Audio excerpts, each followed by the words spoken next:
এই কোরআন শরীফের মধ্যে সবচাইতে আল্লাহ যে নবীকে নিয়ে বেশি কথা বলেছেন, আলোচনা করেছেন, তার নাম কি?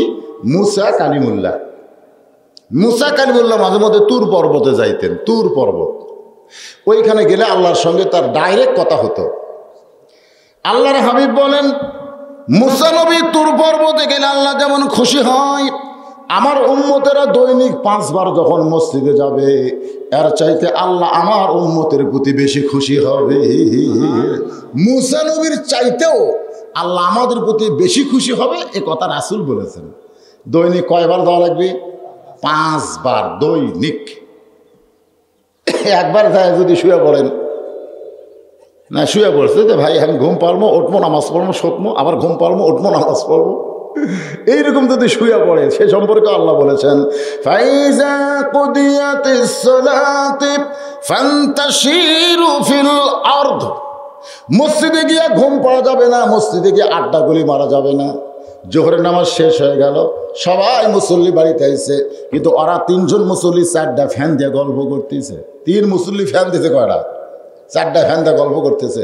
ফেরেশতাকে আল্লাহ সবাই নামাজ পড়ে বাড়িতে গেল, এই 4টাতে বাড়িতে যায় না, 3টাতে বাড়িতে যায় না, এর কি রেজাল্ট কি?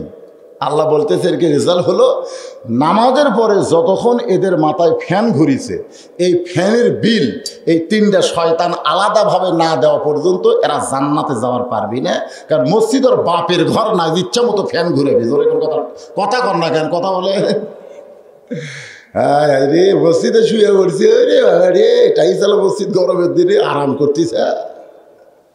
মসজিদ শুধু খেয়াল করবেন, সেজদা থেকে মসজিদ, মসজিদ।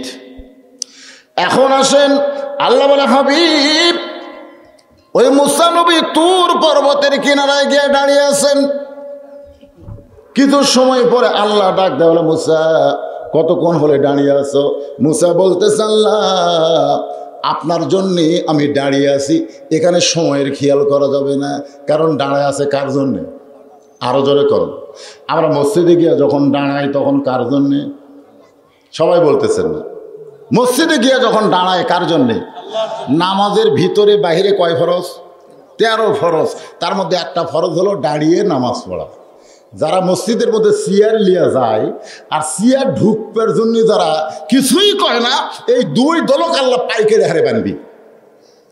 কারণ আল্লাহর কাছে এরকম হেলান দিয়ে তুমি নামাজ পড়তেছে, ইয়ার কি মারতেছে। এই জন্য আমার ওয়াজের ক্যাসেটে আছে, বাংলাদেশ সমস্ত আলেম আমাকে চ্যালেঞ্জ করেছে, পারেনি। আমি বলেছি মসজিদে কেউ যদি চেয়ার নিয়ে যায় আর সেই চেয়ার প্রকাশ্য হোক গোপনে হোক, কেউ যদি ভাঙবার পারে, একটা উমরা হজের সওয়াব। আমি বলছি প্রকাশ্য হোক আর গোপনে হোক, ভাঙলি সওয়াব। অনেক আলেম বলতে, হুজুর আপনি বলবেন ভাঙলে সওয়াব আছে, হজের সওয়াব কেমনে দিলেন? আমি কইলাম আল্লাহ রাসূল বলেছেন, মান সাআলাল্লাহু তাআলা আশ-শাহাদাতা বিসিদকিন বাল্লাগাহুল্লাহু মানাজিলাশ শুহাদাই ওয়া ইম্মাতা আলা ফিরাশিহি রাওয়াহুল বুখারী কিতাবুল মাগাজি। জোরে কোন সুবহানাল্লাহ। এই হাদিসটা আপনারা পড়লেই বুঝবেন এটা চরম অন্যায়। কারণ আল্লাহ বলেছেন কুম মানে দাঁড়াও, লিল্লাহে আমার জন্যে, আল্লাহর জন্যে দাঁড়াও। কনিতিন আনুগত্য নিয়ে দাঁড়াও, বেকাতে হয়ে দাঁড়ালে হবে না, একেবারে আল্লাহর সামনে নত জানু হয়ে দাঁড়াতে হবে। ধরে কোন কথা ঠিক? মুসা নবী দাঁড়িয়ে আছে তুর পর্বতের কিনারায়। আল্লাহ বলে, মুসা তোমার খবর কি? ও মুসা তোমার খবর কি? সঙ্গে সঙ্গে মুসা বলতেছে আলহামদুলিল্লাহ। মুসা নবী মনে মনে চিন্তা করে যে আমার খবর আল্লাহ চাইলো, আল্লাহর খবরও তো আমার চাওয়া দরকার। কারণ চালাক নবী যে, বোঝেন না? আমি যখন বললাম ভাই আপনারা কেমন আছেন, আপনাদের মধ্যে একজন বলতে হুজুর আপনি কেমন আছেন, এটা কিন্তু একটা সৌজন্য। তো মুসা বলতেছে আল্লাহ আমার খবর তো আলহামদুলিল্লাহ, আপনার খবর কি? আল্লাহ বলতেছেন মুসা মারাত্মক প্রশ্ন করেছ, আমার খবর যদি জানবার চাও, ইযহাব ইলা ফিরআউন ইন্নাহু তাগা। আমি আল্লাহ কেমন আছি যদি জানবার চাও, তাহলে ফিরআউনের কাছে যাও। এই কথাটা কিন্তু খুবই গুরুত্ব। আল্লাহ বাংলাদেশে কেমন আছে যদি জানবার চান, তাহলে মহব্বত নন্দীপুর যান। আল্লাহ আমাদের দেশে তো আছে না নাই? আপনাদের কি মনে হয় আল্লাহর ক্ষমতা, আল্লাহর রহমত, আল্লাহর দয়া আমাকে দেশে আছে না নাই? আছে তো। তো যদি জানবার চাও তো মোহাম্মদ নন্দীপুর যাও। তো মোহাম্মদ নন্দীপুর এসে বলতে ভাইজান কি খবর? এইদিকে যা দেখতেছে এলে সব আমার, পিছন দিকে যা দেখতেছে আমার ভাইয়ের, সামনে যা দেখতেছে আমার বাপের, আর ওই দিকে আমাকে চাচাদের। এলাকার মধ্যে কারো পাওয়া দেওয়ার জায়গা নাই রে, সব আমাকে। তো সবই যদি তোমাকে হয় আল্লাহর কোনটা? তখন বলছে যে ভাই রে মারাত্মক কথা কইছ, আল্লাহর কোনটা দেখবার চলে 2 মিনিট হাঁটা লাগবে। 2 মিনিট হাঁটা মসজিদের সামনে যা বলতেছে এখানেও আল্লাহর কিছু ছিল না, আমার চাচা দয়া করে আল্লাহ 10 শতক দান করছে। দেখছেন কথার সাইজ কি? এখানেও আল্লাহর কিছু ছিল না, আমার চাচা দয়া করে আল্লাহ 10 শতক দান করছে, আর আমরা টাকা পয়সা দিয়ে আল্লাহ ঘর বানা দিছি। ফেরেশতা বলতেছে আল্লাহ এই দেশের নাম কি? যেই দেশে তোমার কিছুই নাই, ওর চাচা দান করলে পাও, ওরা টাকা দিয়ে ঘর বানিয়ে দেয়, এই দেশের নাম কি? আল্লাহ কয় ওই দেশের নামই হলো বাংলাদেশ রে। ওই দেশে আমি আল্লাহর চাইতে গরিব কেউ নেই। বর্তমানে বাংলাদেশে একটা বাড়ি যদি কেউ 3 তলা 4 তলা বানায়, ওই কারু কাছ থেকে সাহায্য চায় না। ধরে কোন কথা ঠিক, কথা কন না কেন, ঠিক কিনা? কারু কাছ থেকে সাহায্য চায় না যে আমি বাড়ি বানাইতেছি 10 তলা, কারু 1 টাকা সাহায্যের দরকার নাই। আর আল্লাহর ঘর মসজিদ বানাবার গেলে দে ভাই, দে ভাই, দে ভাই। ফেরেশতাকে আল্লাহ শালা করে কি? ওর বাড়ি বানাতে কারু কাছে দান চায় না, আর তোমার ঘর বানাতে মানুষের কাছে হাত বাড়ায়। আল্লাহ বলতেছে এরাই তো আমার বাংলাদেশে ফকির বেনা দিছে। আজকে শোনেন, ফাদখুলি ফি ইবাদি আদখুলি জান্নাতি, আল্লাহর বান্দা হলে জান্নাত। এই বান্দা হওয়ার নমুনা কি, এই বান্দা হওয়ার নিয়ম কি, এগুলো আমাদের জানার দরকার আছে না নাই? যেরকম আছে না নাই? এখন মুসা নবী আল্লাহ কেমন আছে দেখার জন্য ফেরাউনের কাছে গেছে, ফেরাউনের দরবারে গেছে আল্লাহ কেমন আছে এইটা দেখার জন্য। মুসা নবী গিয়ে দেখে ফেরাউন জিকির করতেছে আনা রব্বুকুমুল আলা, আনা রব্বুকুমুল আলা, আমি হলাম সবচাইতে বড় আল্লাহ। আপনারা কিছুই কর না পারে। ফেরাউন কি ঠিক জিকির করছে? তাহলে নাউজুবিল্লাহ করা লাগবে না? কোরআনে কথা আছে না নাই? ফেরাউন বলতেছে আনা রব্বুকুমুল আলা, আমি হলাম সব রবের বড় আল্লাহ। হায় হায় রে, সব চাইতে বড়। এই কথা যখন ফেরাউন বলতেছে, আপনারা বলেন তো মুসা নবী কিছুক্ষণ আগে তুর পর্বতে যার সঙ্গে গল্প করছে সেটাকে, আর মুসা নবী এখন আল্লাহ কেমন আছে দেখবার গেছে যার কাছে, সেটাকে? সেটা কিন্তু ওর নাম কিন্তু ফেরাউন না, ওর নাম ফেরাউন না, ওর নাম হলো কাবুস। এখনই মুসা নবী আল্লাহর সঙ্গে গল্প করছে, আর সেই মুসা নবীর সামনে একজন আল্লাহর দাবি করতেছে। আপনারা বলেন তো মুসা নবীর অবস্থার কি হবে? আজকে আমরা যারা কোরআন শরীফ পড়ি, প্রতিদিন যারা কোরআন পড়ি, কোরআনের তাফসির পড়ি, তাদেরকে যদি ফেরাউনের গোষ্ঠীরা কয় হুজুর এটা কওয়া যাবে না, এটা কওয়া যাবে না, তখন আমাদের অবস্থাটা কি হবে চিন্তা করে দেখেন। একটা ডাক্তারকে রুগী বলতেছে প্যারাসিটামল দে, হে প্যারাসিটামল দে। ডাক্তার কয় কে রে তোর প্যারাসিটামল লাগবে না কি লাগবে? আগে তো পরীক্ষা করি। কয় পরীক্ষা করার আমি যা চাই তাই দে। আজকে আমরা ওয়াজ করবার গেলে আমরা ডাক্তার, শ্রোতারা কয় হুজুর এটা চলবি না, এটা চলবি না, তো চলবি কি? আল্লাহর বান্দার একটু মনোযোগ দেবেন। মুসা নবীর হাত এভাবে চুলকায়, হাত চুলকায়। আল্লাহ বুঝবার পারছে ফেরাউন যে জিকির করতেছে, মুসা এখন কথার ব্যবহার না করে হাতের ব্যবহার করবে। ধরে কোন কিসের ব্যবহার? 1 নম্বর ব্যবহার হলো হাত দিয়ে। ধরে কোন কি দিয়ে? কথা কন না কেন, কি দিয়ে? হাত দিয়ে। 2 নম্বর না পারলে জবান দিয়ে। 3 নম্বর না পারলে নাউজুবিল্লাহ দিয়ে। 1 নম্বর হলো হাত দিয়ে। মুসা নবী কেবল হাত চুলকাচ্ছে। আল্লাহ বুঝবার পারছে যে মুসা যদি ফেরাউনকে এক চড় মারে, আজরাইলকে মারে চোখের মুনি উল্টে গেছে। কাক মারে? এ কথা কেন কাক মারে? আজরাইলকে একটা চড় মারছে ভাই, এক চড়ে চোখের মুনি বের হয়ে গেছে। যে আজরাইল চড়তে চোখের মুনি বার করে, তাই ফেরাউনকে মারলে কি হবে? এর আগে কিন্তু মুসা ফেরাউনের বাবুর্চিকে একটা চড় মারছিল, এক চড়ই শেষ। মানে এক দোকানের থেকে বাবুর্চি পাখি খাই, টাকা থাকলে কয় দোকান তুলে দেবো, তো দোকানদারের সব শেষ। ফেরাউনের বাবুর্চি বলতে ভাইজান এই যে লাখ লাখ টাকা পাখি খাচ্ছেন, টাকাটা না দিলে আমার দোকান তো বন্ধ হয়ে গেল। তোর দোকান বন্ধ হলে কি তুই আমাকে চিনিস? আমি ফেরাউনের লোক, আমি ফেরাউনের লোক রে। তো লোকটা রাস্তায় বসে ধর কান্দে, মুসা আসতেছে। মুসা বলে কান্দো কেন? বলে কান্দার কারণ হলো ফেরাউনের লোক আমার দোকানে বাকি খাইতে খাইতে দোকান শেষ, এখন টাকা চাইলে বলে আমি ফেরাউনের লোক। মুসা বলতে আমি আল্লাহর লোক। কুটি গেল ফেরাউনের লোক, কোথায় যাচ্ছে? সামনে যা বলতে টাকা দে, এই আমাকে চিনিস আমি কোন দল করি? আমাকে চিনিস? আমার দল বর্তমান ক্ষমতায় আছে। মুসা কাইকে রে পাগলা, কোনো দল ক্ষমতায় নাই রে, ক্ষমতায় আমার আল্লাহ আছে। ধরে গেল কত ঠিক। ওই বলতে তো আমার দল ক্ষমতায় আছে। মুসা কয় তোর দল আছে না আল্লাহ আছে? তোর দেখায় বাম হাতে চর মারাও সারা, মরাও সারা। আল্লাহর দল যারা করে তার কে ক্ষমতা বেশি না মানুষের দল যারা করে তাদের ক্ষমতা বেশি? কারণ মানুষের দল তারা মানুষের ক্ষমতা দেখায়, আল্লাহর দল ক্ষমতা দেখায় কার? আরো জোরে বলেন তাবারাকাল্লাযী বিয়াদিহিল মুলকু ওয়া হুয়া আলা কুল্লি শাইইন কাদির। আল্লাহু আকবার, আল্লাহু আকবার। গোটা পৃথিবীর রাজত্ব কর্তৃত্ব মালিকানা কার হাতে? সমস্ত ক্ষমতার মালিককে। এই কয়টা ছেলে তোমরা বসবা না? খালি বসে দেখো, ওই জায়গা তোমাকে জান্নাত পাওয়ার ওসিলা হয়ে যাবে। খালি বসো। বিষয়টা হলো মনে ভুলে যাবেন না, ফাদখুলি ফি ইবাদি ওয়াদখুলি জান্নাতি। যে আল্লাহর বান্দা হবে, জি আচ্ছা আমার মায়েরা, কি রে এটা কি? হ্যাঁ সুবহানাল্লাহ। রাতের বেলা হলে তাও দেখা যেত না রে, দিনের বেলাকে ঘোরাফেরা দেখে তো।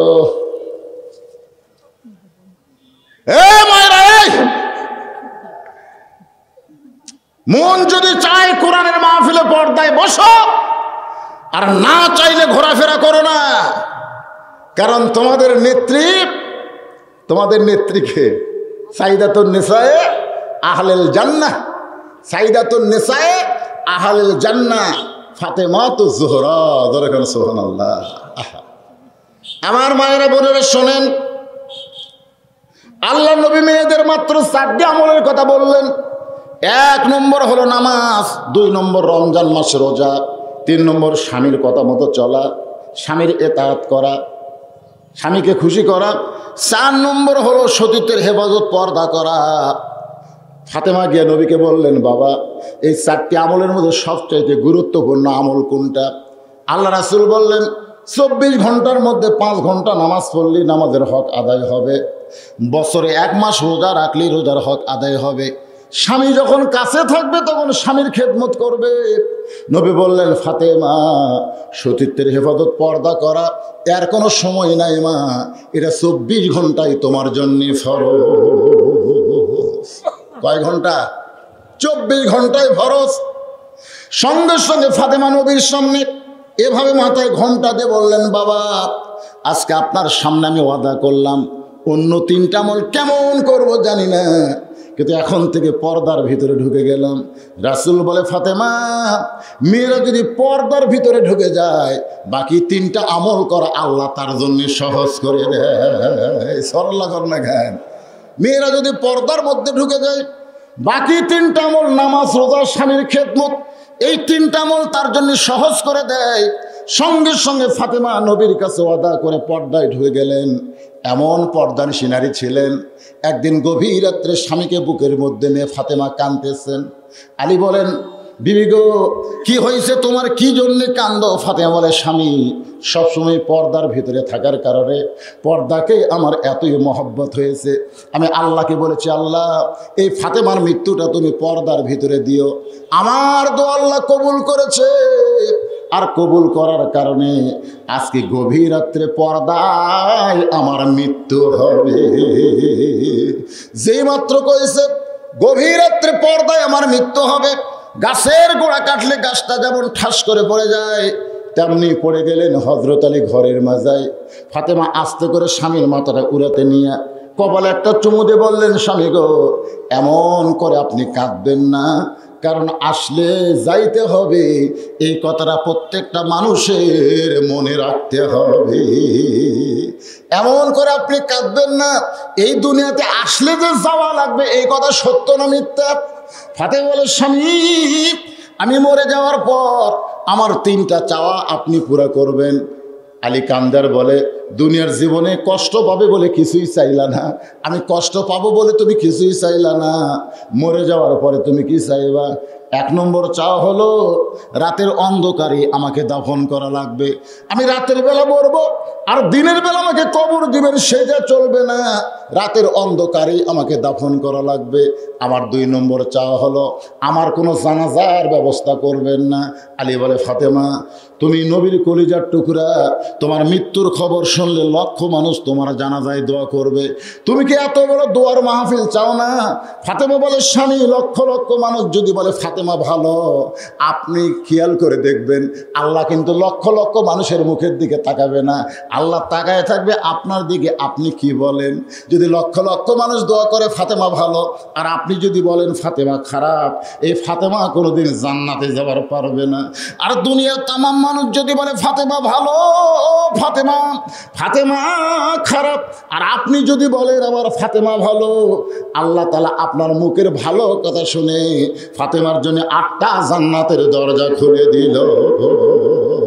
ওগো স্বামী, আমার লাশটা কিন্তু খাটনিতে তোলা চলবে না, কারণ খাটনি কান্দে নেওয়ার যে 4 জন পুরুষ মানুষ, আমি ফাতেমা হিসাব করে দেখলাম বর্তমানে নাই। আমার বাবা যদি দুনিয়াতে থাকতো, মরা মেয়ের লাশের খাটনি বাবা কান্দে নেবার পারতো। আমার হাসান হোসেন যদি বড় হইতো, তাহলে মায়ের লাশের খাটনি কান্দে নেবার পারতো। আমার হাসান হোসেন এত ছোট, আমার বাবা 6 মাস আগে দুনিয়া থেকে চলে গেছে। ওগো স্বামী, আপনি আমার লাশটা নিয়ে জান্নাতুল বাকির পূর্ব কোণায় সবুজ রঙের বাতি জ্বলবে, ওই বাতি বরাবর আমাকে দাফন করে দিবেন। আলী বলতেছেন, আমি দাফন করার পরে আল্লাহকে বললাম, আল্লাহ আমার ফাতেমাকে তুমি কবুল করে নাও। এই দোয়াটা করার সঙ্গে সঙ্গে তাকায় দেখি সামনে কয়েকটা পুরাতন কবর দেখতে পাই। এই মাত্র ফাতেমার কবর দিলাম, সেই কবরটা গেল কোন জায়গায়? গোটা জান্নাতুল বাকির মধ্যে আলী দৌড়ায় বলে, ফাতেমার কবর, ফাতেমার কবর। আল্লাহ বলে, আলী রে, তুই যতই দৌড়া ফাতেমার কবর আর খুঁজে পাবি না। আমি আল্লাহ তাআলা ফাতেমাকে এত পছন্দ করেছি, তার পর্দাকে কবুল করেছি, তাকে জোহরা ডিগ্রি দিয়া তার কবরকেও পর্যন্ত আমি পর্দার মধ্যে ঢুকাইয়া দিছি। ও মায়েরা, সেই ফাতেমার সিগনেচার ছাড়া একটা মাও জান্নাতে যেতে পারবে, একটা মাও জান্নাতে যেতে পারবেন না।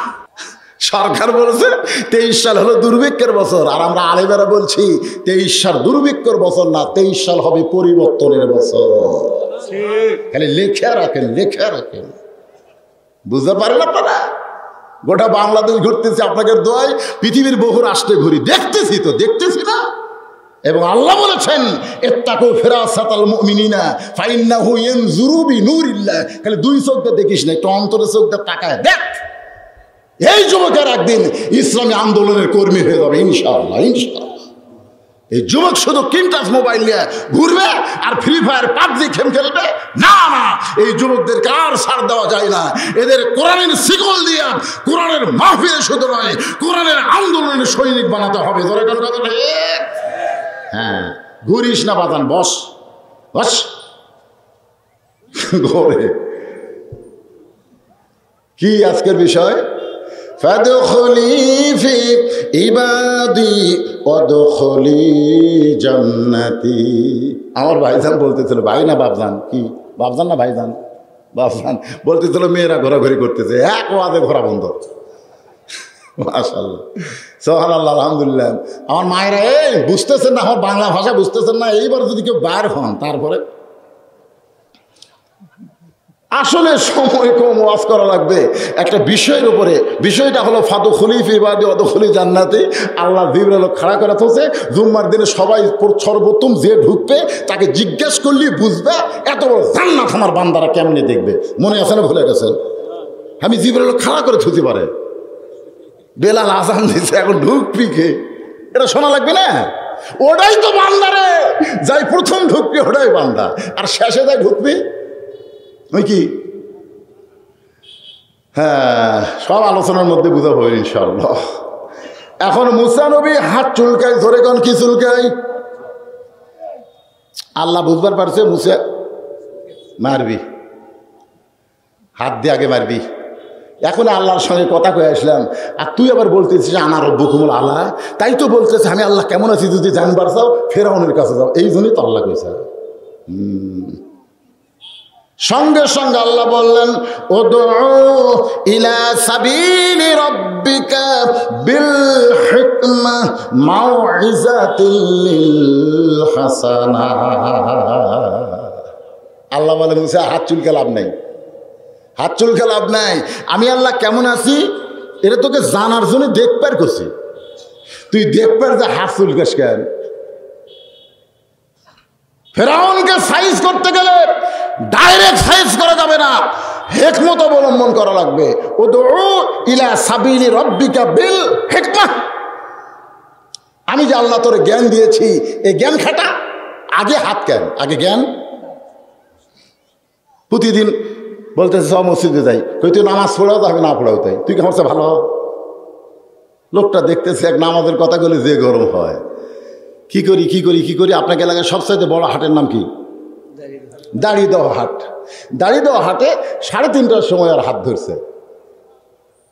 ওই বলতেছে কেরে ভাই কোনো মসজিদে আজান দেয়নি, এখন নামাজেরও সময় হয়নি, তুই আবার হাত ধরলি কেন? বলে ভাই রে আজকে তোমাকে আমি নামাজের কথা কব না, শুধু আজ না আর কোনো দিনও তোমাকে নামাজের কথা কব না, কারণ যতদিন কইছি তুমি একই কথা কইছো, তুই নামাজ পড়াও তো আমি না পড়াও তাই, তো খামাখা তোমাকে নামাজের কথা খবর কেন? তো বলে আজকে হাত ধরার কারণ কি? বলে হাত ধরার কারণ হলো তুমি আমার ভাই, তোমাকে একটু প্রাণ ধরে খাওয়াবার চাই, চলো হোটেলে যাই। আপনি বলেন, আপনারাই বলেন, যাকে নামাজের কথা বললে যে গরম হতো তাকে চা পান খাওয়ার কথা বললে আর গরম হবে? হাত ধরে নিয়ে গেছে হোটেলে, যা বলতে পেঁয়াজি দাও, নিমকি দাও, জিলাপি দাও। এত কেন ভাই? খান ভাই, আপনি আমার ভাই না, খান। একেবারে খিলাতে খিলাতে 30 টাকা 40 টাকা পর্যন্ত যখন খাওয়াইছে তখন আসরের আজান দিছে। কিসের আজান? আসরের নামাজের আজান দেওয়ার সঙ্গে সঙ্গে বলে ভাইজান এই মুয়াজ্জিনের কোনো কাজ কাম নাই, খালি আজান দেয়। আমি নিয়ত করছিলাম তোমার 50 টাকা খিলাবো, 40 খিলাতে আজান দিতে পারে, আমার একটা নিয়ত পুরো হলো না। ভাই আমি কিন্তু নিয়ত পুরো কর্মই, তুমি এখানে বসে থাকো, তুমি এখানে বসে থাকো, মাত্র 10 মিনিট পর আমি আবার আসতেছি, কারণ নামাজটা পড়ে আবার আসতেছি ভাই। এই কয়া নামাজে যখন উঠবার আছে বেয়া নামাজি খপ করে হাত ধরে বলতে, কে ভাই আপনি একলা যাবেন, হামাক কবেন না?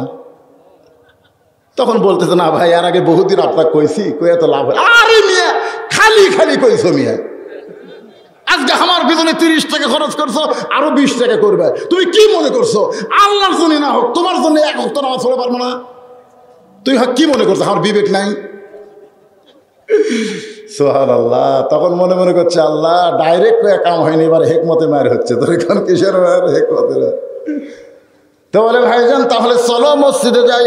এবার মসজিদের কাছাকাছি এসে বলতে তো ভাইজান এতদিন শুধু নামাজের কথা বলেছি, নামাজের কথা বলতেই যে গরম হয়েছেন ভাই, আজকে আর একটা কথা বলবার চাই। বেনামাজি বলতেছি তোর যা ইচ্ছা তাই বল। কি বলবি? বলে কিছু না ভাই রে, আর একটা কথা হলো ঠান্ডা পানি মাঘ মাস উজু করা লাগবে ভাই, উজু ছাড়া তো নামাজ হবে না। ও উজু করা লাগবে। ওযু করার পরে মসজিদের দরজায় গিয়ে বলে ভাইজান এই আল্লাহর ঘরে ঢুকতে গেলে ইচ্ছা মতো ঢোকা চলবে না, এই ঘরে ঢুকতে গেলে ডান পায়ে ঢুকতে হবে। শুধু ডান পায়ে ঢুকলে হবে না, জবান খুলে একটা দোয়া পড়া লাগবে, আল্লাহুম্মা আফতাহলি আবওয়াবা রাহমাতিক। সকলে পড়েন আল্লাহুম্মা আফতাহলি আবওয়াবা রাহমাতিক। এই ঘরের মালিকের যারা ইবাদত করবে, আল্লাহ কোরআনে বলেন ফালিয়াবুদু রব্ব হাযাল বাইত আল্লাযী আত'আমাহুম মিন জু'ইন ওয়া আমানাহুম মিন খাউফ। এই ঘরের মালিককে, এই ঘরের মালিকের যারা ইবাদত করবে আল্লাহ তাদেরকে সাথে সাথে 2টা পুরস্কার দেবে। 1 নম্বর পুরস্কার হবে সেই দেশে কোনো দুর্ভিক্ষ হবে না, সেই দেশে কোনো দুর্ভিক্ষ হবে না। রিজিকের ব্যবস্থা করবে কে? আরো জোরে আল্লাহ বলতেছেন ফালিয়াবুদু রব্ব হাযাল বাইত আল্লাযী আত'আমাহুম মিন জু'। যত প্রকার খাদ্য আছে রিজিকের কোনো পেরেশানি তোমার ভিতরে থাকবে না, আল্লাহ তাআলা রিজিকের দায়িত্ব নিয়ে নিবে। 2 নম্বর পুরস্কার হলো করোনার ভয় বলো, ডেঙ্গুর ভয় বলো, রোড ডাকাতির ভয় বলো, ছিনতাইয়ের ভয় বলো, সন্ত্রাসের ভয় বলো, যত প্রকার ভয় আছে, কোনো প্রকার ভয় আল্লাহ তোমার কলিজার মধ্যে রাখবে না। সমস্ত ভয় থেকে আল্লাহ তোমাকে পুরাপুরি নিরাপত্তা দিয়ে দিবে। তাহলে যেই দেশে নামাজ আছে সেই দেশে দুর্ভিক্ষ নাই, যেরকম যেই দেশে নামাজ আছে সেই দেশে দুর্ভিক্ষ। আমি প্রধানমন্ত্রীকে বলবো, বাংলাদেশের দুর্ভিক্ষ যদি দূর করবার চান তাহলে বাংলাদেশের যুবকদের হাতে যেরকম অনলাইনে মোবাইল তুলে দিয়েছেন, করোনার দোহাই দিয়া, অনলাইন ছাড়া লেখাপড়া হবে না, করোনার দোহাই দিয়ে মোবাইল তুলে দিয়েছেন, আর বাল্য বিয়া আপনি বন্ধ করেছেন, কিন্তু সরকার বাহাদুর বাল্য প্রেম কিন্তু বন্ধ করবার পারেন নাই। বিয়া করা হালাল, সেই বাল্য হালাল বিয়া আপনি বন্ধ করেছেন, কিন্তু বাল্য প্রেম করা হারাম, সে হারামটা বন্ধ করতে পারেন নাই। যখন মোবাইল দিলেন, অনলাইন দিলেন, অনলাইনের উপরে কিন্তু নিয়ম রাখা দরকার ছিল। এই পাবজি হাবজি গেম আমার বাংলার যুবকদের মাথা থেকে বের করার দরকার আছে না নাই? এগুলো সব থেকে যদি বাংলার যুবককে আমি মুক্ত করতে চাই, আল্লাহ বলেছেন আল্লাযীনা ইম্মাক্কান্নাহুম ফিল আরদ, জমিনের মধ্যে কাউকে যখন ক্ষমতার চেয়ার দেওয়া হবে, এই চেয়ারের মালিক কিন্তু মানুষ না, চেয়ারের মালিক হচ্ছে আল্লাহ। ওই চেয়ারে বসার পরে তার 1 নম্বর কাজ হলো পদ্মা সেতু নির্মাণ করা, 1 নম্বর কাজ হলো বাল্য বিয়া বন্ধ করা, 1 নম্বর কাজ হলো মাদক মুক্ত সমাজ গড়া। এগুলো একটাও 1 নম্বর কাজ না। আল্লাহ বলে 1 নম্বর কাজ হলো আকামুস সালাত, নামাজ কায়েম করে দাও। একবার নামাজ যদি কায়েম হইয়া যায়, এরা আর্জেন্টিনার পতাকা কোনোদিন টাঙ্গাবে না, এরা ব্রাজিলের পতাকা কোনোদিন টাঙ্গাবে না, ওরা খ্রিস্টান ইহুদির সঙ্গে বন্ধুত্ব করবে না। এদের কলিজায় নামাজ আদায় করার কারণে এরা এমন বান্দা হবে, দুনিয়ার জীবন সমাপ্ত হলেই এরা জান্নাতের মধ্যে ঢুকবে। তো বলতে যে ভাইজান, এই মসজিদের মধ্যে ঢুকতে গেলে নিয়ম হলো ডান পাও, জোরে কোন পাও? ডান পাও। আর জবান খুলে একটা দোয়া পড়ো, তোমার তো অভ্যাস নাই, কারণ তুমি তো কোনোদিন ঢোকোনি। তা আমার সঙ্গে পড়ো, আল্লাহুম্মা তাহলে আবু আবা রহমাতিক। এই দোয়া পড়ে মসজিদের বারান্দা থুয়ে ওই সামনে কাতারে চলে গেছে, যা বলতেছে আল্লাহ আল্লাহ, আমার দায়িত্ব হলো বেনামাজি বান্দাকে তোমার ঘরে আনা। আমার দায়িত্ব কিন্তু হেদায়েত দেওয়া না, আমার দায়িত্ব হলো যেভাবেই হোক, ডাইরেক্ট হোক আর অ্যাঙ্গেলে হোক, যেভাবেই হোক তোমার বেনামাজিকে নামাজের জায়গা হাজির করে দেওয়া। সুবহানাল্লাহ। কার কাছে বলতেছে? আল্লাহর কাছে। আল্লাহকে বলতেছে আমার দায়িত্ব শেষ, তুমি আর আমাকে ধরে পারবে না, তুমি তো আমাকে ধরবে, ধরা শেষ, কারণ আমার দায়িত্ব আমি শেষ করছি। যেভাবেই হোক অর্থ তোমার নামাজের জায়গা ঢুকে দিছি, এখন তোমার দায়িত্ব হলো হেদায়েত দেওয়া, তুমি কি করবে এখন কর।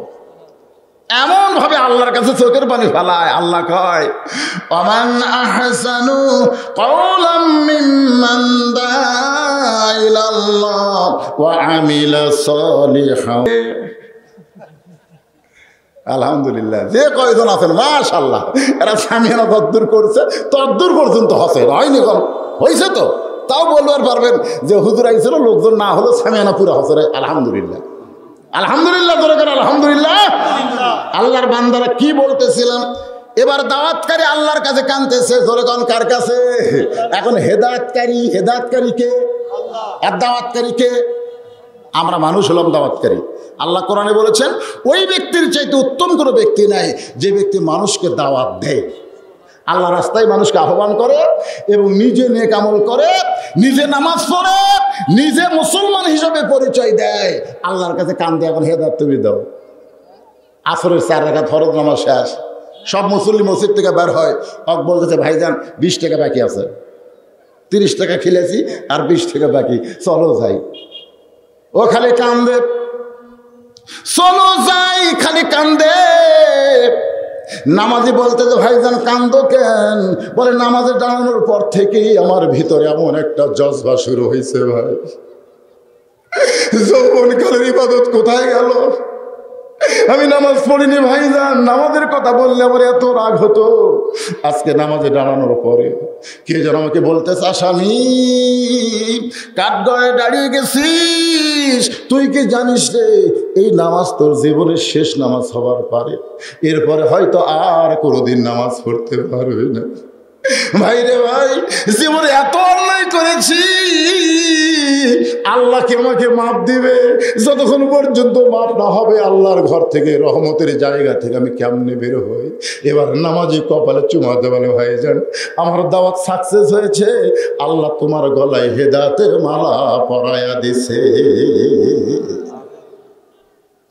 আজকে আমরা যদি ডাইরেক্ট বলবার না পারি, আমাদেরকে আল্লাহর এই আইন হেকমত অবলম্বন করার দরকার আছে না নাই? আল্লাহ কয় মুসা ডাইরেক্ট মারিস না রে। আল্লাহ কিন্তু ফেরাউনকেও ভালোবাসে। সুবহানাল্লাহ। আল্লাহর ভালোবাসা দেখলে আমার মাথায় কষ্ট হয়ে যায়। ফাদখুলি ফি ইবাদি ওয়াদখুলি জান্নাতি। আপনারা হয়তো বিশ্বাস করবেন না যে নিচে খেয়াল, ওপরে একটা সামিয়ানা, এইটাকে কিন্তু জান্নাতের বাগান বিশ্বাস করতে হবে। কিসের বাগান? রিয়াজুল জান্নাহ। যদি কেউ আপনাদেরকে এরকম প্রশ্ন করে নিচে খেয়ার উপরে সামিয়ানা, এটা যদি বেহেশতের বাগান হয়, তাহলে বেহেশত খুব একটা ভালো না, কারণ বাগান দেখলে তো বেহেশত বোঝা যাবে। তো যিনারা এখানে বসেছেন, বিশ্বাস করেন আর না করেন, আল্লাহ আপনাদেরকে পছন্দ করেছেন। বিশ্বাস হয়? এটা আমার কথা না, এ কথা হলো আল্লাহর। আল্লাহ কোরআন কারিমে বলেছেন, মা আসাবাকা মিন হাসানাতিন ফামিন আল্লাহ। বান্দা বান্দির দ্বারা যখন কোনো ভালো কাজ হয়, এ কাজ বান্দা বান্দি করে না, বরং আল্লাহ করায়। আপনার বলেন তো, এই জায়গায় বসা এটা ভালো কাজ না খারাপ কাজ? তাহলে এই ভালো কাজকে আপনারা করলেন না আল্লাহ করালেন?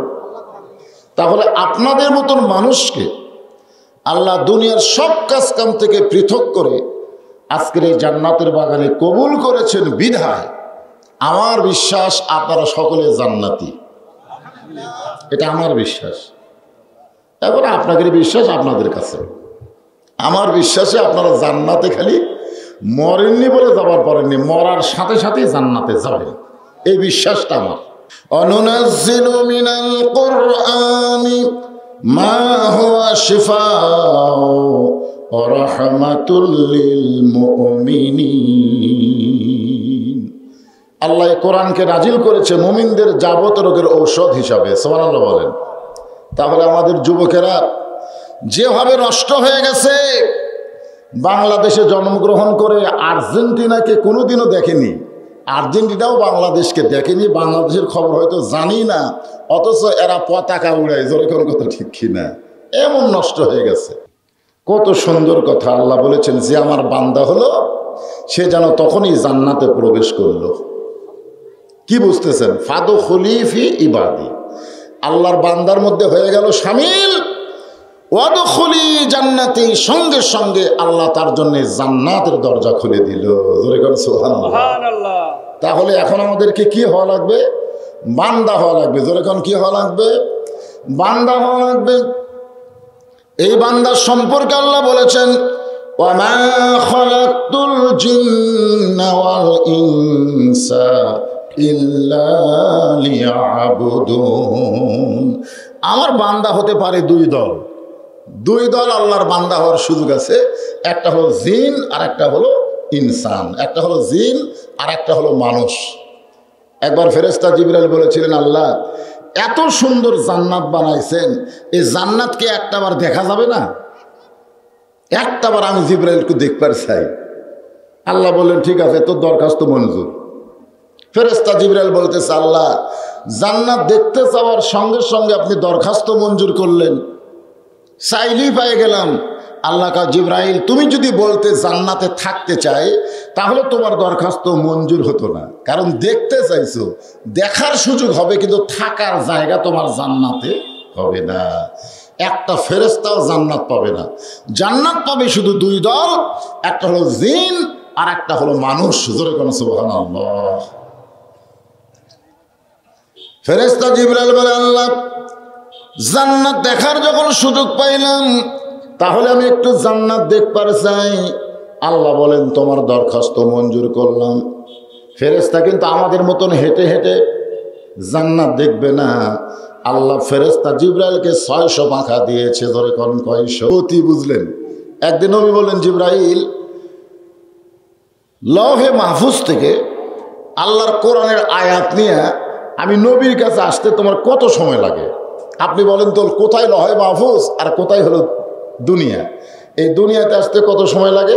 ফেরেশতা জিবরাইল বলে, হুজুর আপনি খালি চোখ বন্ধ করবেন আর খুলবেন, এর বেশি সময় আমার লাগবে না। ধরে কোন সুবহানাল্লাহ। তাহলে জিবরাইলের গতি কম না বেশি? সেই গতি নিয়ে এই দুনিয়ার 1 বছর পর্যন্ত জান্নাত দেখলেন। এই দুনিয়ার সময়ের 365 দিন 1 বছর জান্নাত দেখার পরে জিবরাইল বললেন, আল্লাহ এত বড় জান্নাত এখন পর্যন্ত বর্ডার পাইলাম না। বর্ডার, আমাকে বাংলাদেশের বর্ডার আছে না নাই? এখন পর্যন্ত সীমানা পাইলাম না। আল্লাহ বলে, জিবরাইল জান্নাত যদি হয় 16 আনা, তুমি সবে মাত্র দেখছো তার 1 আনা। ধরে কোন সুবহানাল্লাহ। তাহলে 16 আনা জান্নাতের মধ্যে জিবরাইল দুনিয়ার 1 বছরে দেখছে কয় আনা? হেঁটে হেঁটে, উড়ে উড়ে। আর ওড়ার গতি কি? আলোর চাইতো, আলো প্রতি সেকেন্ডে 86 লক্ষ বর্গমাইল, তার চাইতো বেশি গতি আল্লাহ দিয়েছেন জিবরাইলকে। জোরে কোন সুবহানাল্লাহ। এত বড় জান্নাত।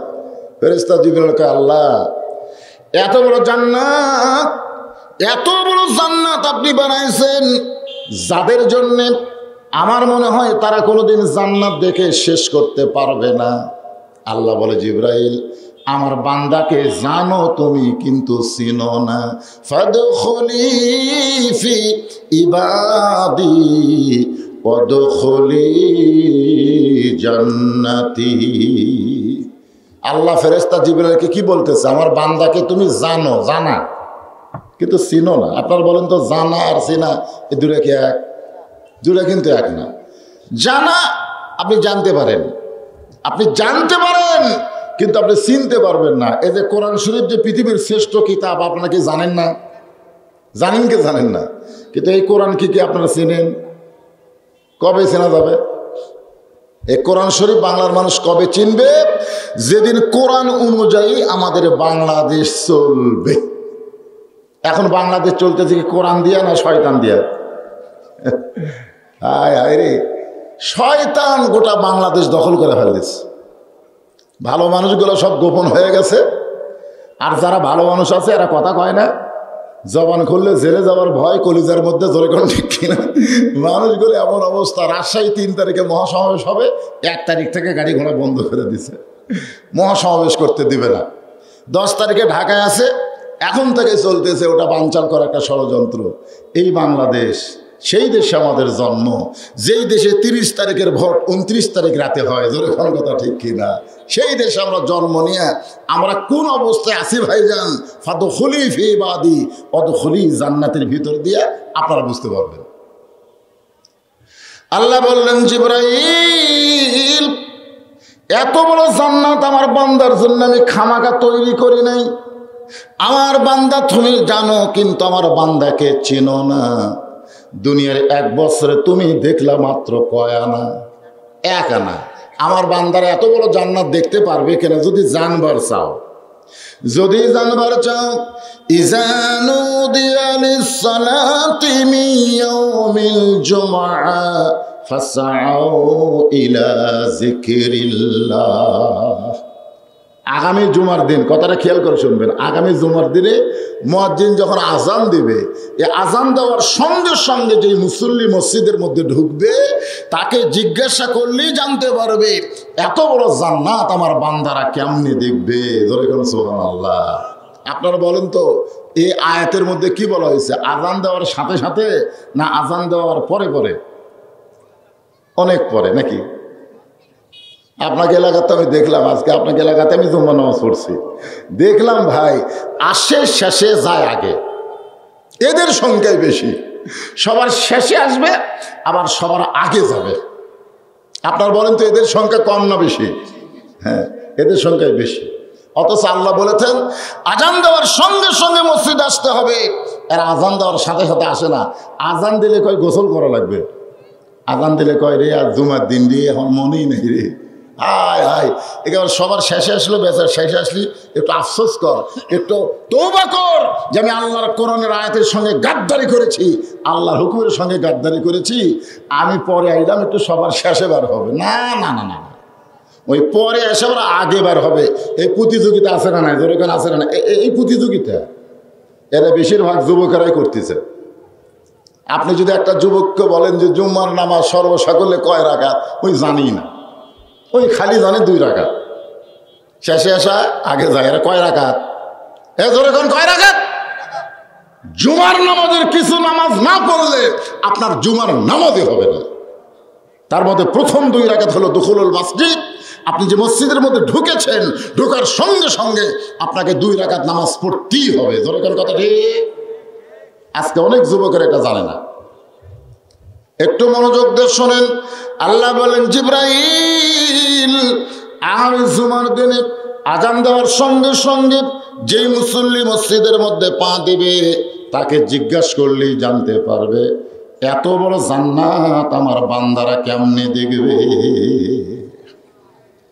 জুমার দিনে যখন জিবরাইল মসজিদের পাশে আল্লাহর হুকুমে দাঁড়িয়ে আছে, হযরত বেলাল আজান দিয়েছে। যিনি বেলাল আজান দিয়েছেন তিনি হলেন পৃথিবীর শ্রেষ্ঠ মুয়াজ্জিন। জোরে কোন, কি মুয়াজ্জিন?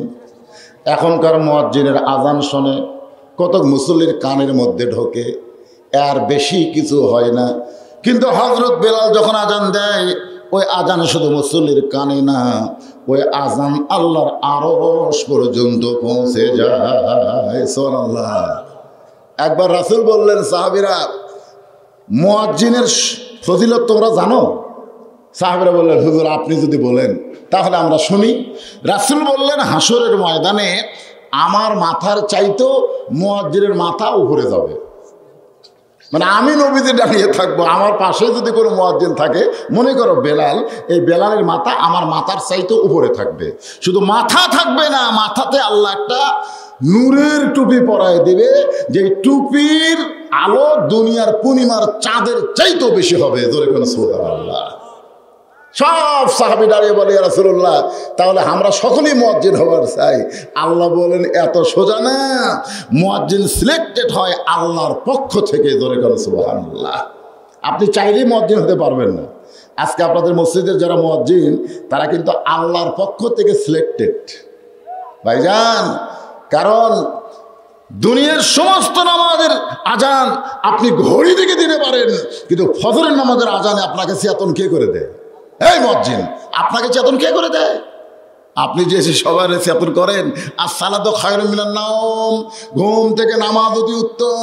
আল্লাহ কয়, মুয়াজ্জিন তুমি কইলে ঘুম থেকে নামাজ অতি উত্তম, তোমার ঘুম ভাঙালো কে? তোমার ঘুম কোনো মুয়াজ্জিন ভাঙ্গায়নি, স্বয়ং আমি আল্লাহ তোমার ঘুম ভাঙ্গাইয়া আমার ঘরে তোমারে পৌঁছায় দিয়েছি। সুবহানাল্লাহ। আল্লাহ রাসূল বললেন, সবাই মুয়াজ্জিন হবার চাইলেও মুয়াজ্জিন হতে পারবে না। মুয়াজ্জিন হতে গেলে আল্লাহর খাস রহমত লাগবে। আমার বেলালের উপরে আল্লাহর খাস রহমত রয়েছে। সমস্ত সাহাবীরা বললেন, হুজুর বেলালের উপরে আল্লাহ খাস রহমত কেন করলেন? নবী বললেন, বেলাল, তাহলে তোমার জিহ্বাটা বের করে তোমার সাথী ভাইদেরকে দেখাও। এবার আল্লাহ নবীর কথা মতো হযরত বেলাল জিহ্বাটা বের করে যখন সাহাবীদের সামনে বের করলেন, অনেক সাহাবী জানে না, কারণ নবীর তো বেশি সাহাবী মক্কাত হয়নি, মাত্র 320 জন সাহাবী 13 বছরে। আর মদিনায় আসার পরে নবীর সাহাবীর সংখ্যা বৃদ্ধি পেয়েছে। ধরে কেন সুবহানাল্লাহ। কারণ নবী যখন মক্কা থেকে মদিনায় হিজরত করেন, তখন নবীর সাহাবী ছিল 320 জন, তার মধ্যে 17 জনকে ওরা পিটাই মারছে। কতজন?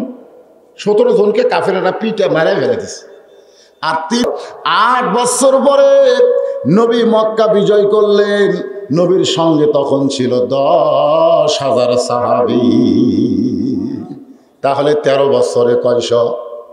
300 না, 13 বছরে মক্কায় কয়শো? 300। আর মদিনায় যাওয়ার পরে 10,000 কেন হলেন? কি জন্য মদিনায় যাওয়ার পরে নবীর সাহাবী বৃদ্ধি পেলেন? কারণ হলো, মক্কায় শুধু নবী ইমাম ছিল, নেতা ছিল না। আর মদিনায় নবী ইমামও ছিল, নেতাও ছিল। ধরে কোন ঠিক কি না? মক্কায় নবী ইমাম ছিল আর নেতা ছিল আবু জেহেল। এই জন্য মুসলমান বাড়েনি। কিন্তু মদিনায় যাওয়ার পরে নবী কিন্তু ইমাম, আবার নবী হচ্ছেন মদিনার রাষ্ট্রপতি। জোরে করে সুবহানাল্লাহ, সুবহানাল্লাহ জোরে কওয়া যায় না? আজকে আমাদের বাংলাদেশের অবস্থা হলো মক্কার মতন। আমরা হলাম ইমাম, আর আবু জেহেল মার্কা লোকেরা হলো ক্ষমতার রাষ্ট্রপতি। কথাটা খেয়াল করবেন, কারণ সর্বসাকল্যে এই কোরআনের বিরুদ্ধচারণ তিনটা শক্তি করছে। তিন শক্তি সব সময় এই কোরআনের বিরুদ্ধে, ইসলামী আন্দোলনের বিরুদ্ধে, আল্লাহর জমিনে আল্লাহর দিন গালেব করার বিরুদ্ধে সর্বসাকল্যে তিন দল বিরুদ্ধচারণ করেছে। এখনো এই তিন দলই করতেছে। এক দল হলো যারা ধর্ম নিয়ে ব্যবসা করে। কি নিয়ে ব্যবসা করে? ধর্ম নিয়ে ব্যবসা করার লোক বাংলাদেশ আছে না নাই? যারা বলে আমার দয়াল বাবার দরবারেতে কেউ ফিরে না খালি হাতে। আপনারা বলেন তো, ইয়া কানা বুধু ইয়া কানা স্তাইন, এইটা যখন নামাজে আপনি দাঁড়ায় বললেন, তখন বলেন তো দয়াল বাবার কোনো খাওয়া আছে? যেরকম দয়াল বাবার কোনো খাওয়া আছে? আল্লাহরে ধন নবীরে দিয়ে, আল্লাহ আছে গায়েব হইয়া, নবীর ধন খাজানিয়া শুয়ে আছে আজমিরে, কেউ ফেরে না খালি হাতে খাজারে তোর দরবারেতে। আপনারা বলেন তো এটা তাওহীদ না শিরক? এই সমস্ত ধর্ম ব্যবসায়ী যারা ধর্ম নিয়ে ব্যবসা করে, মানুষের সেন্টিমেন্টের জায়গায় হাত দেয়, ওই সকল ধর্ম ব্যবসায়ী কোনোদিন চাবে না যে আল্লাহর কোরআন দেয়া বাংলাদেশ চলুক। কারণ ওরা জানে কোরআনের শাসন যখন চালু হবে তখন ধর্ম ব্যবসা বাংলাদেশ থেকে নিষিদ্ধ হয়ে যাবে। ধরুন ঠিক কিনা? মাজার নিয়ে কোনো ব্যবসা চলবে না। হ্যাঁ, এরা হলো ধর্ম ব্যবসায়ী এক নম্বর। এরা চায় না যে আজকে যে আল্লামা সাইদি হুজুর জেলের মধ্যে আছে, আপনারা বলেন তো কি কারণে? এই আল্লামা সাইদি হুজুর 50 বছর কোরআনের হক তাফসীর করে আজকে জেলখানায় বন্দি থাকার একটাই কারণ, এই ধর্ম ব্যবসায়ীরা। এর মেয়ে ধর্ম ব্যবসায়ী ভাটা পড়েছিল, যার কারণে তার নামে মিথ্যা তারা কেস লেগে দিল। ধরে কোন কথা ঠিক কিনা? ওই কেসে কিন্তু তাকে ধরছে। আমাকে বক্তা করক এক কেসে ধরে, ঢুকলে আরো 10 কেস লেগে দেয়। দেখবেন মাঝে মধ্যে ও আলমের জামিন হচ্ছে, জেল গেটে এসে আবার নিয়ে যাচ্ছে। হাই রে আমাকে বিপদ ভাই, একবার ধরলে আর বার হওয়ার কোনো তৌফিক নাই। আর পরিমণের মতন ব্যবসারা ধরা পড়লে সঙ্গে সঙ্গে বের হওয়ার ফাঁক ফোঁক আছে না নাই? ধরে করা আছে নাই? বিচারপতি পর্যন্ত ক্ষমা যায়, মা আমাকে ভুল হয়ে গেছে, বা তোর চাপাত খালি লাগতে পারা দরকার, তুই বিচারপতি। বিষয়টা হলো ফাদখুলি ফি ইবাদি ওয়াদখুলি জান্নাতি। ঘড়ি দেখে দেখে আসরের আগে ওয়াজ করলে, আসরের পর আর ঘড়ি দেখবো না, কারণ এখন 5 মিনিট কম 4টা বাজতেছে, চারিদিকে আজান হয়ে গেছে। এখানে ওয়াজ চললে অনেকেই বলবে আমরা পড়ি নামাজ আর হুজুর করে ওয়াজ। ধরে কোন কথা ঠিক কিনা? কারণ নামাজের আগে কোনো কাজ হবে না। সবাইকে আমরা বলবো কাজ একটাই, আগে নামাজ তারপরে কাজ। ধরে কোন কথা ঠিক কিনা? আল্লাহ কোরআনে বলেন, وَمَن يَبْتَغِ غَيْرَ الْإِسْلَامِ دِينًا فَلَن يُقْبَلَ مِنْهُ। আল্লাহ বলতেছেন ইসলাম ছাড়া অন্য কোনো ধর্মকে যদি গ্রহণ করে, এটা কি আমার কথা না আল্লাহর কথা? আল্লাহ বলতেছেন যে ইসলাম ছাড়া অন্য কোনো ধর্মকেও যদি গ্রহণ করে, আল্লাহ বলেছে লা ইউকবালা মিনহু, সেইটা কবুল করা হবে না। এ কথার দ্বারা আল্লাহ বুঝাই দিলেন আল্লাহর কাছে একমাত্র পছন্দনীয় ইন্না দীনা ইনদাল্লাহিল ইসলাম, আমাদের ধর্মের নাম কি? আর সেই ইসলামের মধ্যে সবচাইতে ভদ্রতা, শালীনতা, এই ইবাদতের নাম হলো নামাজ। ফাদখুলি ফি ইবাদি ওয়াদখুলি জান্নাতি। আপনারা বলেন তো, আমরা যে কাতারবদ্ধ হয়েছি, বাংলাদেশে যে 14 দল 20 দল বা 22 দল যত দল আছে, আছে না নাই? বলে আছে না নাই? আছে তো। যারা ক্ষমতায় আছে তারা হয়তো 14 দল, আর যারা ক্ষমতার বাইরে আছে তারা হয়তো 22 দল। আপনারা বলেন তো 22 দল আর 14 দল যদি নামাজে দাঁড়ায়, এক এক দলের জন্য কি এক এক কাতার হয়? এরকম কি কোনোদিন দেখছেন? আমি নিজের চোখে দেখছি। মসজিদের মধ্যে 3 জন মুসল্লি, কোনো হুজুর নাই। কয়জন মুসল্লি? 3 জন মুসল্লি, কোনো হুজুর নাই। এখন আর 3 জন নামাজ পড়বে, ইমামতি করবে কে? সমস্যা হয়ে গেছে। তো এখন ডান পাশে যিনি দাঁড়াচ্ছেন হলেন আওয়ামী লীগ, আর বাম পাশে যিনি দাঁড়াইছেন হলো বিএনপি, মাঝখানে যিনি আছেন তিনি হলো জামাত। এখন বলছে যে ভাই আমাকে 3 জনের মধ্যে ইমামতি কে করবে, একজন তো ইমাম হওয়া লাগবে। তখন আওয়ামী লীগ বলতে যে ভাই জীবনে নামাজ পড়িছি রে, কোনোদিন পড়াইনি, আমার পড়ানোর যোগ্যতাই নেই। বিএনপি বলতেছে আমি বড়দূর পারি, আকামত দিবার পারবো, কিন্তু পড়াবার পারবো না। জামাত ইসলাম বলতেছে ভাই আমি পড়ি এবং মাঝে মধ্যে পড়াই, এখন কি করবা? তখন বলে তাহলে তুমি সামনে যাও। জামাত ইসলাম বলতেছে আমি কিন্তু যুদ্ধপরাধী ভাই, আমার সামনে দিয়ে তোমাকে নামাজ হবে। আওয়ামী লীগ বলতেছে এই পেঁচাল পারিস কেন, যত দল চলবে নামাজের বাইরে নামাজের ভিতরে সবাই এক দল, ধরে করেন সুবহানাল্লাহ। তাহলে আমরা যারা এখানে নামাজ পড়লাম সবাই কিন্তু 22 দল 14 দলের ভিতরে, ধরে করেন ঠিক কিনা? কিন্তু যখন কাতারবদ্ধ হলাম তখন কয় দল? আপনার পাশে যদি আওয়ামী লীগ দাঁড়ায় বা বিএনপি দাঁড়ায় বা জামাত দাঁড়ায়, আপনি কি কোনার ঘুরতে পারছেন? বরং ফাঁক থাকলে আপনি আরো টানে আনতেছেন। আওয়ামী লীগ টানতেছে, জামাতক আয় ভাই মাঝখানে ফাঁক তুললে ফাঁকের মধ্যে শয়তান ঢুকবে। ফেরেশতা কয় আল্লাহ কি দেখতেছে? আল্লাহ যারা ফাটাফাটি রক্তারক্তি করে আর মসজিদের মধ্যে নামাজের মধ্যে গেলে তারা কাতারবদ্ধ হয়ে দাঁড়ায়। আল্লাহ বলে এই মসজিদের আইন যেদিন সমাজে চালু হবে সেদিন গোটা বাংলার মুসলমান এক দল হবে। ধরে করে সুবহানাল্লাহ। কি বাবা এখানে গল্প করা চলবে, কথা কথা হবে? হ্যাঁ, যে নামাজটা আমরা আদায় করলাম এই নামাজটা হলো আসরের নামাজ। জোরে বলেন কোন নামাজ?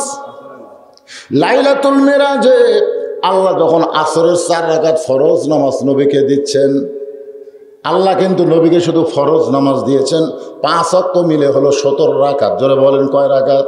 তার মধ্যে আসরের হলো 4 রাকাত। যে নামাজ আমরা পড়লাম এই নামাজটা পড়লে আমাদের লাভটা কি?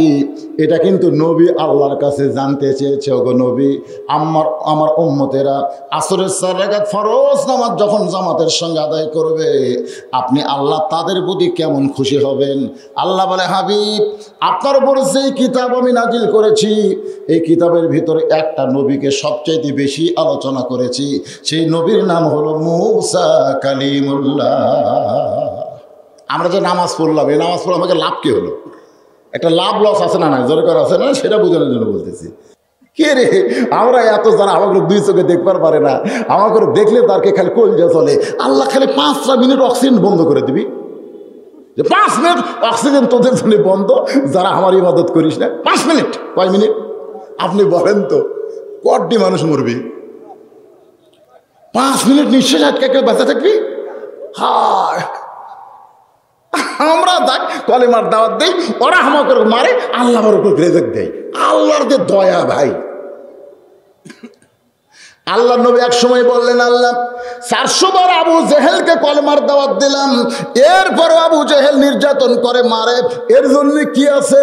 আল্লাহ বলতেছেন লা তাকনাতু মির রাহমাতিল্লাহ ইন্নাল্লাহা ইয়াগফিরুয যুনুবা জামিআ ইন্নাহু হুয়াল গাফুরুর রহিম। আল্লাহু আকবার। ফেরেশতা জিবরাইল মানুষের চেহারায়, দাইয়াতুল কালবির চেহারায় মসজিদের দরজায় দাঁড়ায় আছে। আজান দিলে কে প্রথম ঢোকে এইটা দেখার জন্য হযরত বেলাল আজান কমপ্লিট করছে।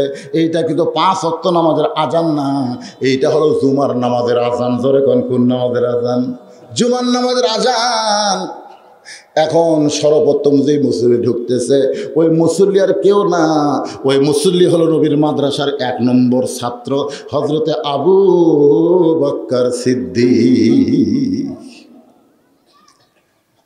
জিবরাইল আবু বকর রাদিয়াল্লাহর সামনে দাহিয়াতুল কালবি সাহাবীর চেহারায় সালাম দিয়ে বলতেছে ভাইজান, ও ভাইজান আপনি তো আল্লাহর ঘরে ঢুকলেন, আপনি কি বলতে পারবেন এই মুহূর্তে জিবরাইল কোন জায়গায়? আবু বকর কিন্তু খুব নরম মানুষ, খুবই নরম, কিন্তু এই কথা শুনে গরম হয়ে গেছে। আমি মসজিদে কোনোদিন ফেরেশতার খোঁজে আসি না, মসজিদে আসে না আল্লাহর জন্য। ওরে বাবারে, জিবরাইল 2 ধাপ পিছনে গেছে। কি রে তুই কি মনে করিস আমি মসজিদে ফেরেশতা খুঁজবে আসি?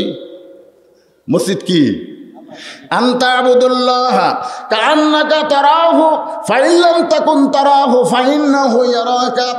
এক জগ পানির মধ্যে এক মুষ্টি চিনি দিয়ে ঘন্টন মারলে ওই পানির মধ্যে চিনি যেমন বিলীন হইয়া যায়, যখন কোনো আবেদ বান্দা মসজিদের মধ্যে নামাজে দাঁড়ায় ওই বান্দাও তখন আল্লাহর ভিতরে বিলীন হয়, নিজের আর করার কিছুই থাকে না।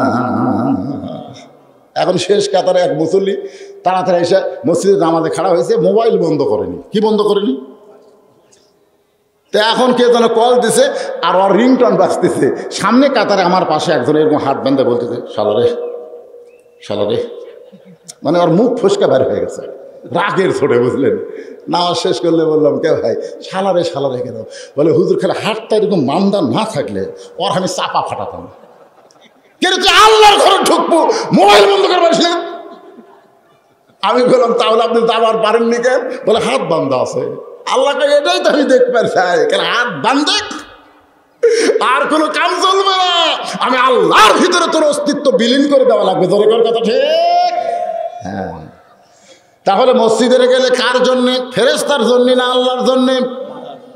আবু বকর বলে আমি ফেরেশতার খোঁজে আসি না, ফেরেশতা জিবরাইল কোন জায়গায় এইটা খোঁজা আমার কি দরকার? আমি আমার আল্লাহকে পাবার চাই। দাহিয়াতুল কালবি সাহাবীর চেহারায় জিবরাইল বলতেছে, গো আল্লাহর নবীর 1 নম্বর সাহাবী, আপনি কি বলতে পারবেন এই মুহূর্তে ফেরেশতা জিবরাইল কোন জায়গায়? আবু বকর চমকে উঠছে, কে রে একই প্রশ্ন বারবার করতে যায়।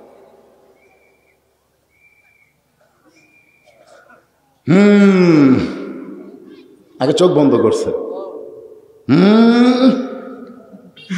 কারণ চোখ দেখা এটা আমার বাড়ি হুজুর, দোয়া করবেন হুজুর, 2 কোটি টাকা খরচ করছি আর 1.5 কোটি লাগবে হুজুর, দোয়া করবেন হুজুর, এই বাসাটা আমার। আমি কইলাম কে রে পাগলা, আর একবার দেখা? আমার হুজুর। আমি কইলাম ভাইরে ভালো করে চিন্তা কর, আপনি কি কাগজপত্র দেখবেন নাকি? আপনি কি কাগজপত্র দেখবেন? কাগজপত্রটা এতক্ষণ আমি বলছি ভালো করে চিন্তা কর, তারপর বল। তুমি সববারই বলছো আমার। এবার চোখ বন্ধ করো তো, চোখ বন্ধ করো। যেই চোখ বন্ধ করছে আমি ওর কানে কানে বলতেছিলাম, এ দুনিয়ার বাড়ি ঘর একদিন হইয়া যাবে পর, যাইতে হবে অন্ধকার কবর। এ দুনিয়ার বাড়ি ঘর একদিন হইয়া যাবে পর, যাইতে হবে অন্ধকার কবর। দেখি চোখের পাতা ভিজা পানি বের হয়ে যাচ্ছে। আমি বললাম ভাই এবার চোখটা খুলে বলেন বাসাটা কার? ও কামদের বলে হুজুর আমার না, আমার আসল বাড়ি হলো কবর। আমি আর কপালে চুমাতে বললাম তোমার আসল বাড়ি কবর না, তোমার আসল বাড়ি হলো জান্নাত। তাও করে দিল চোখ বন্ধ করে, বুঝতে পারছে? ফেরেশতা জিবরাইল চোখ বন্ধ করে কি বুঝলেন? তুই জিবরাইল। হ্যাঁ আমি জিবরাইল কেমনে? বলে কেমনে? তুই কি মনে করছিস চোখ বন্ধ করে আমি বসে আছি? চোখ বন্ধ করে 7 আন্দাজ খুঁজে দেখি তুই নাই, চোখ বন্ধ করে তাহাজ্জুদ ছাড়া খুঁজে দেখি তুই নাই। জানি আমি খুঁজি ফেরেশতা জিবরাইল, তাহলে কে? সঙ্গে সঙ্গে জিবরাইল আল্লাহু আকবার আল্লাহু আকবার আল্লাহু আকবার। আল্লাহকে আল্লাহু আকবার কইস করে জিবরাইল কি হয়েছে? আল্লাহ চোখ বন্ধ করলে গোটা পৃথিবীর খবর তো দেখে, তাই জান্নাত দেখা কোনো ব্যাপারই না। জোরে করে সুবহানাল্লাহ। আরে আজকে আল্লাহর বান্দারা, এ ভাইজান এই শোনেন, আমার দিকে খেয়াল করেন। এনারা ভুলে হোক আর ইচ্ছা করে হোক দিনের বেলা মাহফিল করছে, আপনারা আসর পর্যন্ত সময় পেতেন, কিন্তু আমি আসরের পরে ওয়াজ করতে এসে ওয়াজ করতেছি। আপনার কি বিরক্ত হচ্ছেন? আমার ভাই বলতেছে হুজুর এই মাহফিল করতে গিয়ে মসজিদের উন্নয়ন করবে, এখানে লেখছে কিন্তু এতক্ষণ আমি ওয়াজ করতেছি মসজিদ কেন্দ্রিক। যেরকম কথা ঠিক কিনা? এখন মসজিদের দান বাক্স যখন কারো সামনে দিয়ে যায় আপনারা দেখবেন খেয়াল করে, দান বাক্স যাচ্ছে, আমি নিজে দেখছি এরকম দান বাক্সর মধ্যে, দান বাক্স কাছে আসলে পকেট থেকে বার করে আমি দেখছি ভাই 20 টাকা 50 টাকা 100 টাকা এগুলো সাইড করে করে যে 10 টাকা চলেনি, মানে চালাও নেয়নি পানালাও কয় এটা চলবি না ভাই ওটা।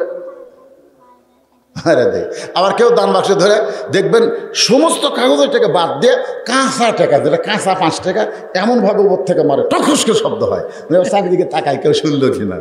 উনি বুঝাচ্ছে আমি দিচ্ছি। আবার কতগুলো লোক দান বাক্স আসলে মুখ একটু ভাঁজ করে সরে দেয়। আবার কতকগুলো শয়তান দেখবেন দান বাক্স গেলে এমনভাবে ঠেলা মারে 4-5 জন পার হয়ে সো সো করে যায়।